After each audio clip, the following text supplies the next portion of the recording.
అమ్ములు 350 ఉంది 2.5 per bag.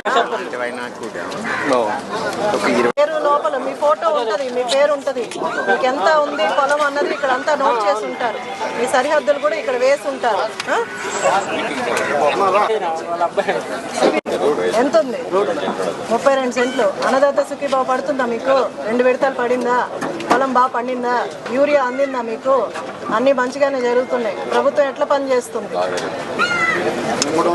ఎంత ఉందండి పొలం? ఎకరా 3 సెంట్లు పడిందా? అన్నదాత సుఖీభావ పడిందండి. గత ప్రభుత్వంలో మనకు పట్టాదారు పుస్తకాలు ఇవ్వడం జరిగింది.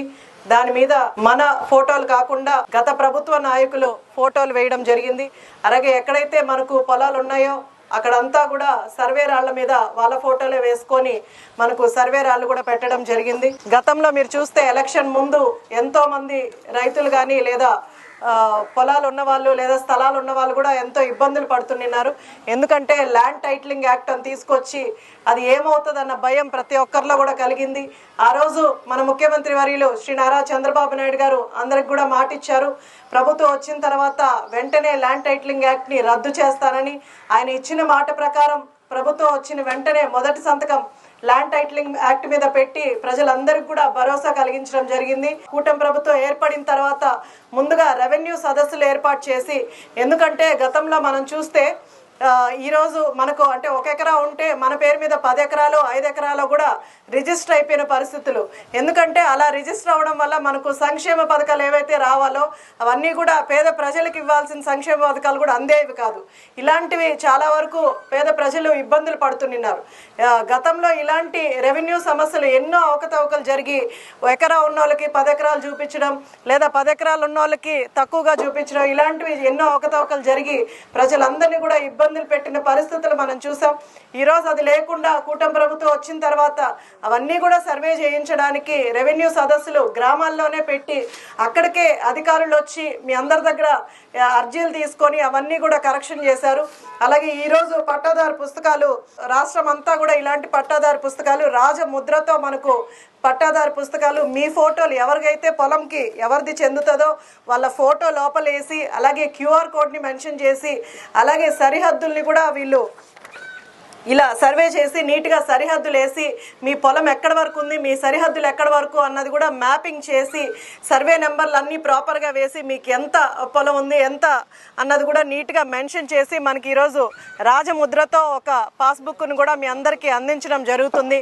కానీ గతంలో ఇలా జరిగేది కాదు. ఈ పైన రాజముద్ర ప్రభుత్వ రాజముద్ర కాకుండా ప్రభుత్వ నాయకులు మాజీ ముఖ్యమంత్రి అయిన జగన్మోహన్ రెడ్డి ఫోటోలు దీని మీద ఉండేవి.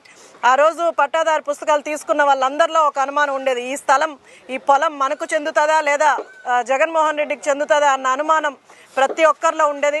వంశపారంపర్యంగా వచ్చే మన భూమికి రాజముద్ర అయితేనే ఉండాలి, అలాగే మన ఫోటోలు మాత్రమే వేసి ఈరోజు పట్టాదారు పుస్తకాలు ఆర్డీఓ గారు చెప్పినట్టు అన్ని సర్వేలు చేసి కరెక్షన్స్ లేకుండా ప్రాపర్గా ఈ పాస్ పుస్తకాలన్నీ కూడా మీకు ఒక్కొక్క మండలాన్ని గ్రామాలు ఎంచుకొని అవన్నీ కూడా కరెక్షన్స్ చేసి ఈరోజు మీకు అందించడం జరుగుతుంది. కూటమి ప్రభుత్వం వచ్చిన తర్వాత కేవలం ఈ పంచాయతీకే మనం 27 లక్షలతో సీసీ రోడ్లు వేసుకోవడం జరిగింది. గతంలో నేను ప్రచారంకి వచ్చినప్పుడు రోడ్లు కనీసం వెహికల్ వెళ్ళడానికి కూడా రోడ్లు లేక కొన్ని గ్రామాల్లో ఇబ్బందులు పడుతున్నారు. 30-40 సంవత్సరాల నుంచి రోడ్ల కోసం ఎదురు చూసిన పరిస్థితులు గ్రామాల్లో ఉన్నాయి. ఈరోజు అవన్నీ లేకుండా గ్రామాల్లో కూడా మనం NRGS రోడ్ల ద్వారా సీసీ రోడ్లు వేసుకుంటున్నాం. అలాగే త్వరలోనే కాలువలు కూడా చాలా వరకు గ్రామాల్లో లేవు, అవన్నీ కూడా త్వరలోనే పెట్టిస్తాం.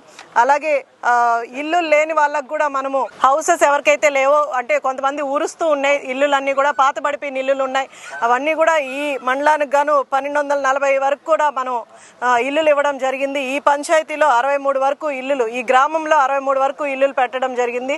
అలాగే ఎవరైతే అర్హులు ఉన్నారో వాళ్ళందరికీ కూడా అటు పెన్షన్లు కావచ్చు, అలాగే ఇల్లులు కావచ్చు, అలాగే ఇళ్ల స్థలాలకు కూడా ఎంఆర్ఓ గారు అన్ని మండలాల్లో కూడా సర్వే చేయడం జరుగుతుంది. మనకు ముఖ్యమంత్రి గారు చెప్పినట్టు పల్లెల్లో ఎక్కడైతే గ్రామీణ ప్రాంతాల్లో మనకు 3 సెంట్లు హౌస్ సైట్స్ కూడా ఇవ్వడం జరుగుతుంది. అలాగే టౌన్లో 2 సెంట్లు ఇల్లు వరకు మనకు స్థలాలు కూడా ఇవ్వడం జరుగుతుంది. అలాగే ఎవరికైతే స్థలాలు ఇల్లు లేవో ప్రస్తుతానికి వాళ్ళని ఎండార్స్ చేయడానికి, వాళ్ళని ఎంగేజ్ చేయడానికి కూడా మనం టిట్కో హౌసెస్ కూడా త్వరలోనే పూర్తవుతాయి. ఉగాది లోపు టిట్కో హౌసెస్ కూడా అందరికీ అందించడం జరుగుతుంది. ఇల్లు గతంలో మనము చంద్రబాబు నాయుడు గారు ఉన్నప్పుడు చేసినప్పుడు 70% పూర్తయిన ఈ ఇల్లును కూడా పేదవాళ్ళకి ఇవ్వడానికి గత ప్రభుత్వ నాయకులకి మనసు రాలేదు. ఎందుకంటే అవి పూర్తి చేసి ఇస్తే అది చంద్రబాబు నాయుడు గారి పేరు వస్తుందన్న ఒకే ఒక కారణంతో పేదవాళ్ళకి ఇవ్వాల్సిన ఇళ్లను కూడా ఆపేశారు. ఇప్పుడు మన కూటమి ప్రభుత్వం వచ్చాక మళ్ళీ అవి ఏవైతే మరమ్మతులు ఉన్నాయో అవన్నీ కూడా జరుగుతున్నాయి. ఉగాది లోపు టిట్కో హౌసెస్ కూడా అందరికీ అందిస్తారు.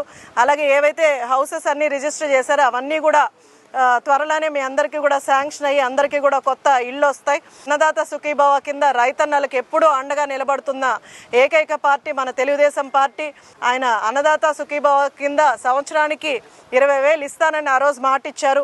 2 విడతలు అందరి రైతన్నల అకౌంట్కి నేరుగానే వాళ్ళకి పడడం జరిగింది. ఇంకొక విడత త్వరలోనే సెంట్రల్ ఫండ్స్ రాగానే ఇమీడియట్గా అవి కూడా శాంక్షన్ చేయడం జరుగుతుంది. శుక్రవారం మనం గ్రీవెన్స్ ఏర్పాటు చేస్తున్నాం. అటు అధికారుల గ్రీవెన్స్ సోమవారం జరిగితే శుక్రవారం ప్రజాప్రతినిధుల దగ్గర, నాయకుల దగ్గర కూడా గ్రీవెన్స్ జరుగుతుంది. మీ సమస్యలన్నీ పరిష్కరించి ఒక మంచి ఒరవడిని తీసుకురావడానికే రాష్ట్రంలో ముఖ్యమంత్రి గారు పనిచేస్తున్నారు. అలాంటి ముఖ్యమంత్రి గారిని, అలాంటి నాయకుల్ని మీరు ప్రోత్సహించగలిగితే, ఎందుకంటే నేను మీకు ఒక చిన్న ఎగ్జాంపుల్ చెప్తాను. సూలూరుపేటలో వరదలు వచ్చినప్పుడు ఒక గ్రామానికి విజిట్కి వెళ్తే గోపాలరెడ్డిపాలెంలో అక్కడ ఎస్టీ కాలనీలో మనకు అడుగు పెట్టడానికి కూడా ఇబ్బంది కలిగే విధంగా అక్కడంతా బురద, అంటే వర్షాలు పడడం వల్ల అదంతా కూడా బురద అయిపోయింది. ఏమంటే గతంలో మాకు రోడ్లు వేయలేదని వాళ్ళు అడిగారు. అందుకనే అక్కడ ఉన్న ఇల్లులు కూడా పాడైపోయి ఉన్నాయి. కాబట్టి హౌసింగ్ డిపార్ట్మెంట్ వాళ్ళని ఇమీడియట్గా పిలిచి అక్కడ ఉన్న ఇళ్ళన్నీ కూడా పెట్టించమని చెప్పాము. అలాగే ఎంపీడీఓ గారిని పిలిచి అక్కడ రోడ్స్ వేయించమని, ఆ రోడ్ శాంక్షన్ కూడా మనం పెట్టించి రోడ్ శాంక్షన్ కూడా చేయించాం.